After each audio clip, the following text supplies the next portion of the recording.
জীবনে তিনটি বিষয় আছে, তিনটি বস্তু আছে, তারা যেন আপনাকে কখনো বশে না করে নিতে পারে। প্রথম হলো ধন। ধন যতক্ষণ আপনি ব্যবহার করতে থাকেন, যতক্ষণ তা আপনার কাজে আসছে, ততক্ষণ ঠিক আছে, এই ধন আপনার কাছে অমৃত।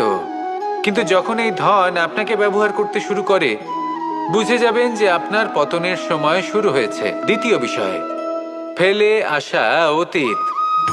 যাই করুন, আপনি অতীত পাল্টাতে পারবেন না, আর এই সত্যিটা আপনিও জানেন। কিন্তু তাও এর বশবর্তী আমরা হয়ে পড়ি, আর যখন তাই হয়, তখন এই সংসারে আমরা যেখানেই যাই না কেন, যত বড়ই সুখ লাভ করি না কেন, সেই সব আমাদের কাছে তিক্ত বলে মনে হয়। তৃতীয় বিষয়, আপনার আশেপাশের মানুষ ভিন্ন ভিন্ন ধরনের মানুষ হয়, যাদের চিন্তা ভাবনা এবং দৃষ্টিভঙ্গি ভিন্ন ভিন্ন প্রকারের। যদি এদের বশবর্তী আপনি হয়ে পড়েন, তাহলে কেউ বলবে এটা করো, এটা